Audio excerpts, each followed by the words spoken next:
भारत माता की जय। अभी सक्रिय हुआ है साइबर ठगी। साइबर क्राइम वाले आंगनवाड़ी वर्कर को मोहरा बना के लोगों को ठगने का काम शुरू किए हैं और लोग आंगनवाड़ी वर्कर्स का नाम सुन के विश्वास कर लेते हैं। बात यह है कि आंगनवाड़ी वर्कर्स के द्वारा किए जा रहे ममता योजना को लेके साइबर ठग आंगनवाड़ी वर्कर्स को कॉल करते हैं और तुम बेनिफिशियरी को अंडा, सूजी या ममता पैसा नहीं दिला रहे हो, तुम्हारे ऊपर एक्शन लिया जाएगा बोल के डराते हैं। कुछ आंगनवाड़ी वर्कर्स तो फ़ोन काट देते हैं और कोई तो लड़ लेती हैं और बात नहीं करती हैं। फिर वो व्यक्ति आंगनवाड़ी वर्कर्स के जो बेनिफिशियरी हैं उनको कॉल करती हैं और उसी एरिया का आंगनवाड़ी वर्कर्स का नाम लेके उनका विश्वास जीतने की कोशिश करते हैं। बेनिफिशियरी का नाम, उनका पति का नाम, बच्चों का नाम और क्या क्या पैसा मिला है ये सब डिटेल्स बताते हैं और पूछते भी हैं तुम कितना पैसा पाई हो, कितना अंडा मिलता है और उसके बाद और इतना पैसा मिलेगा बोल के उनसे फ़ोन पे नंबर नहीं तो OTP मांगते हैं और उनका पैसा लूट लेते हैं। कुछ लोग तो समझदार हैं, कुछ भी डाटा नहीं देते हैं, लेकिन कुछ लोग विश्वास करके डाटा दे के ऐसी ठगी का शिकार हो रहे हैं। अभी ये साइबर लूट जोरदार चल रहा है। कुछ दिन पहले 2-3 सेंटर की बेनिफिशियरी से हज़ारों रुपया लूटा गया था। तो परसों एक बेनिफिशियरी के हस्बैंड के अकाउंट से 21,000 रुपया लूट लिया गया। पूछा गया कि तुम्हारी बीबी का फ़ोन पे नंबर दो, पैसा जाएगा बोल के, तो वो उनका फ़ोन पे नंबर नहीं है और गूगल पे भी नहीं है बोली। फिर वो साइबर क्राइम वाले उनका हस्बैंड को बोले कि आपका अगर फ़ोन पे नंबर है तो दीजिए और हम उसमें पैसा भेज देंगे। तो ये बोले हाँ है और शो नहीं कर रहा है, 101 रुपया भेजो बोले। तो ये 101 रुपया भेजने के लिए जब किए तो एरर दिखाया, नहीं गया। तो हैकर्स ने इनको एक लिंक भेजे थे और उसको डाउनलोड करने के लिए बोले, जिससे कि इनके अकाउंट से 21,000 रुपया कट गया।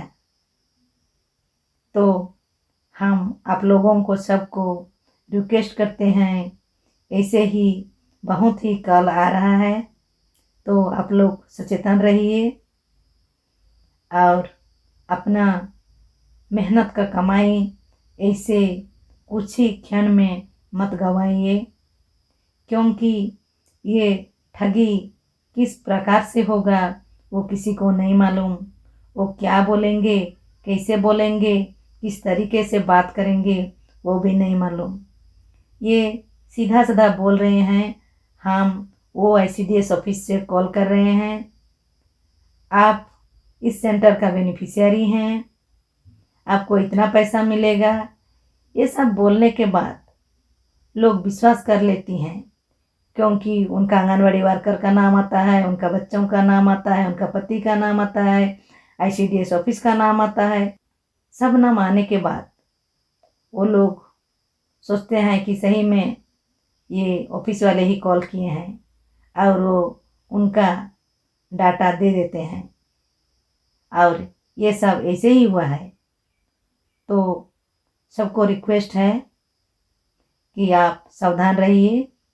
इसके साथ मैं आपको और एक वीडियो शेयर कर रही हूँ, ध्यान से देखिए और उसको हल्के से मत लीजिएगा, ध्यान दीजिएगा, सुरक्षित रहिएगा और अपना पैसा को सुरक्षित रखिएगा। तो भाई और बहनों, ये आगे का वीडियो देखिए। धन्यवाद। जब भी कोई क्राइम होता है हम में से कई लोग ये पूछते हैं कि इसमें नया क्या है, ये तो फला फला के साथ भी हुआ था। लेकिन इस वीडियो में मैं आपको जो क्राइम बताने जा रहा हूं उसे सुनकर आपके कान खड़े हो जाएंगे, क्योंकि आपने अभी तक ये तो सुना था कि फोन पर किसी से ओटीपी शेयर मत करना, लेकिन ये जो अपराध अब हो रहा है, खासकर राजधानी दिल्ली में हुआ है एक शख्स के साथ, और उनके अकाउंट से करीब करीब 50 लाख रुपए चले गए। जानते हैं उनकी गलती क्या थी? उनकी गलती सिर्फ वो थी जो आप भी शायद रोजाना करते होंगे। उन्हें एक नंबर से कॉल आया, उन्होंने वो कॉल उठा लिया, वहां से कोई आवाज नहीं आई, इधर से ये हेलो हेलो कर रहे थे और चंद सेकंड के अंदर उनके अकाउंट से 50 लाख रुपया चला गया।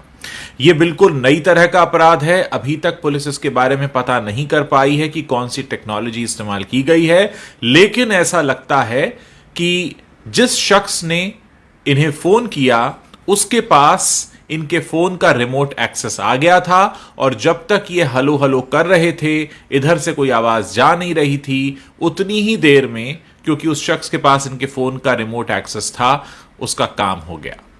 इसके बारे में पता किया जा रहा है। कुछ लोगों ने मुझ तक ये शिकायतें पहुंचाई हैं और ये रिक्वेस्ट की थी कि हम अपने प्लेटफॉर्म पर इसके बारे में बात करें। दोस्तों, अब ये पुरानी बात हो चुकी है कि अपना ओटीपी शेयर मत करना। आपको ठगने वाले अब एक कदम आगे निकल चुके हैं। ऐसे में आपको भी तैयारी पक्की करनी होगी। पहली बात तो यह है कि अगर अनजाने नंबर से फोन आ रहा है, कोशिश कीजिए मत उठाइए। किसको अगर जरूरी आपसे काम होगा तो आपको एसएमएस कर लेगा, नहीं तो आजकल व्हाट्सएप या टेलीग्राम तो सबके फोन में होता है, वहां से कोई मैसेज आ जाएगा। क्योंकि आप नहीं जानते कि आपको आ रही ये जो मिस्ड कॉल है, जिसको आप उठाएंगे और उधर से आवाज नहीं आएगी, उतनी देर में आपके फोन से क्या कुछ हो चुका होगा। क्योंकि आपके हाथ में जो फोन है, ये फोन नहीं, असल में आपके दिल की धड़कन है। क्योंकि आपका बैंक अकाउंट से लेकर आप किससे मिलते हैं, कहां जाते हैं, कहां खाते हैं, क्या खरीदते हैं, क्या पहनते ओढ़ते हैं, किससे क्या बातें चल रही हैं, सब कुछ इस फोन को पता है। और सोचिए किसी ने अगर इसका रिमोट एक्सेस ले लिया तो वो आपके साथ क्या क्या कर सकता है। और बहुत सारे लोग तो आजकल पेटीएम और गूगल पे वगैरह जो ई वॉलेट्स हैं उनको भी यूज करते हैं। आप सोचिए कि उन तक भी एक्सेस हो सकता है उस व्यक्ति का। ये बिल्कुल नई तरह का अपराध है, इसके बारे में बात होनी चाहिए।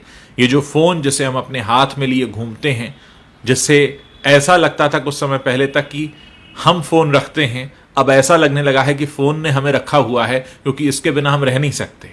ये जहां चार्जिंग पे लगता है, हम भी उसके आसपास मंडरा रहे होते हैं, क्योंकि इसके पास हमारी वो जानकारी है जो शायद कई बार हमारे लाइफ पार्टनर और हमारे माता पिता को भी नहीं होती। उतना कुछ जानता है ये फोन। और सोचिए इसकी एक्सेस अगर किसी और को लग गई तो क्या होगा।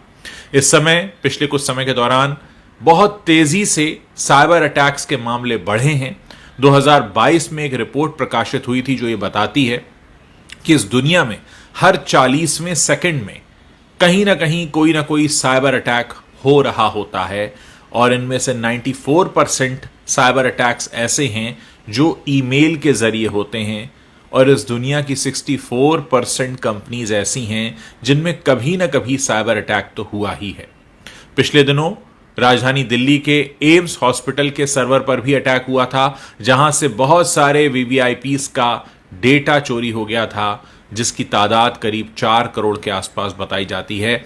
यानी इस तरह के अटैक्स जो हो रहे हैं वो कहीं ना कहीं हमें अंदर से खोखला कर रहे हैं। हमें उनके लिए तैयार भी होना होगा। हमारी जो सुरक्षा और जांच एजेंसीज हैं उनको खुद भी स्मार्ट बनना होगा, उनसे ज्यादा स्मार्ट जो कि किसी गांव या कहीं पर बैठकर इस क्राइम को करते हैं। नेटफ्लिक्स पर जामतारा हमने देखा था, उस वक्त हमको पता चला कि किस तरह से इस तरह के अपराध को अंजाम दिया जाता है। ऐसे में जरूरत इस बात की है कि इसके बारे में बात हो, क्योंकि जब तक बात नहीं होगी, हम सचेत नहीं होंगे। इस वीडियो को ज्यादा से ज्यादा लोगों तक पहुंचाइए, उनको बताइए कि आपके फोन पर आ रही मिस कॉल भी आपका खाता खाली कर सकती है। इसलिए बहुत जरूरी है कि आप सचेत रहें, और अगर आपके साथ कुछ भी ऐसा होता है तुरंत पुलिस को सूचित करें, क्योंकि आपकी जो गाढ़ी कमाई इस समय बैंक में है, जिसका एक्सेस आपके फोन से होता है, कहीं ऐसा ना हो कि आपको कोई मिस कॉल देकर आपकी वो सारी कमाई चुरा ले। ऐसा हुआ है, राजधानी दिल्ली में हुआ है। सिर्फ 2 दिन पुरानी घटना है, यानी जब एक शख्स को 50 लाख रुपए चुराने में कामयाबी मिल गई हो, और उसका पता लगाना तो दूर लोग उसकी अभी टेक्नोलॉजी ही ना पता कर पा रहे हों, इसका मतलब यह है कि हम सब खतरे के निशाने पर हैं। यानी हमारे आपके फ़ोन पर भी वो नंबर घनघना सकता है, और अगर वो घनघनाया और हमने उठाया और उतनी देर हमने हलो हलो बोला और उतनी देर में हो गया हमारा अकाउंट खाली, तो फिर सोचिए आप कहाँ जाएंगे। पुलिस एक कोशिश कर सकती है, लेकिन तब तक आपकी गाढ़ी कमाई जा चुकी होगी। इसलिए सचेत रहिए, इस वीडियो के बारे में बात करिए, लोगों को बताइए। अभी तो हमें पहला काम ये करना है कि लोगों को बताना है ऐसा हो रहा है। बहुत सारे लोग इस बात को नहीं जानते हैं, और मेरा जो प्लेटफॉर्म है इसका इस्तेमाल मैं इसलिए करना चाहता हूं ताकि ज़्यादा से ज़्यादा लोगों तक ये बात पहुंचाऊं। इस वीडियो को शेयर कीजिए, लोगों को बताइए कि ऐसा भी हो रहा है। अब वो OTP शेयर मत करना वाली बातें हो चुकी हैं पुरानी, अब सब समझदार हो चुके हैं। इसलिए इस तरह का गुनाह और अपराध करने वालों ने नया तरीका निकाल लिया है। इस नए तरीके से फिलहाल बचने का उपाय जो मुझे समझ में आता है वो यही है। हाँ, हो सकता है आप में से बहुत सारे लोगों के लिए थोड़ा मुश्किल होगा कि जिसका भी फ़ोन आ रहा है, अगर आपको उसका नाम नहीं पता है, आपके मोबाइल में वो नंबर सेव नहीं है, तो सामने वाले शख्स को SMS करने दीजिए, सामने वाले शख्स को WhatsApp करने दीजिए। जब आप पक्की तरह से निश्चिंत हो जाएं कि जो सामने वाला शख्स आपको फ़ोन कर रहा है वो जेन्युइन है, आपके किसी जानने वाले का जानने वाला है, या आप उसका नाम पता जानते हैं, तभी वो फ़ोन कॉल उठाइए। क्योंकि अगर आपके साथ ऐसा होता है तो निश्चित तौर पर ये एक ऐसी बात होगी कि पता तो था और फिर भी गलती हो गई। दिल्ली में जिनके साथ हुआ उन्हें तो पता ही नहीं था, उनके साथ ये पहला अभी तक का अपराध हुआ है जिन्होंने पुलिस को सूचित भी किया है, और पुलिस ने एक स्पेशल टीम बनाई है जो उसकी जांच कर रही है। लेकिन अगर किसी एक शख्स के साथ अपराध हो जाए तो हमारी जिम्मेदारी ये बन जाती है कि हम बाकियों को सूचित कर दें ताकि बाकी इस मुसीबत से बच सकें। समाचार जो प्लेटफॉर्म्स होते हैं, या मेरा भी सोशल मीडिया प्लेटफॉर्म है, उनका काम सबसे पहला यही होता है कि लोगों को चेतावनी देना, बताना कुछ नया हो रहा है, आप उससे कैसे बच सकते हैं। जब जानकारी ही नहीं होगी तो बचाव कैसे होगा। पहला स्टेप हम ले चुके हैं, जानकारी ले चुके हैं, अब जानकारी को फैलाना है, लोगों को बताना है ताकि ज़्यादा से ज़्यादा लोगों को हम सुरक्षित कर पाएं। आप अपने घर में लोगों को भी बता सकते हैं कि इस तरह से आ रहे किसी भी नंबर को न उठाएं। मेरे बहुत सारे दर्शक हैं जिन्होंने मुझे स्क्रीनशॉट्स भी भेजे हैं। उन नंबर्स को शेयर करने का फ़ायदा इसलिए नहीं है क्योंकि ये नंबर चेंज हो जाते हैं, क्योंकि जो अपराध करने वाला शख्स है वो भी जानता है कि एक बार नंबर पब्लिक हो गया तो उसके बाद उसे नंबर बदलना पड़ेगा। इसलिए इस बात से कोई फ़र्क नहीं पड़ता कि वो नंबर कौन सा है। अगर आपके फ़ोन में वो सेव नहीं है और आपको कुछ गड़बड़ लगता है तो मत उठाइए, सामने वाले को SMS भेजने दीजिए, अपना नाम पता बताने दीजिए। जब आप पूरी तरह से आश्वस्त हो जाएंगे कि आप उसे जानते हैं और वो कोई चोर उचक्का नहीं है, वो आपके साथ कुछ गलत नहीं कर सकता है, तभी आप उसके फ़ोन को उठाएं और उठाकर उससे बात करें। उम्मीद है बात आपको समझ में आई होगी और आप जल्दी से जल्दी और ज़्यादा से ज़्यादा संख्या में इस वीडियो को शेयर करेंगे, ज़्यादा से ज़्यादा लोगों तक पहुंचाएंगे ताकि हम सबको बचा सकें।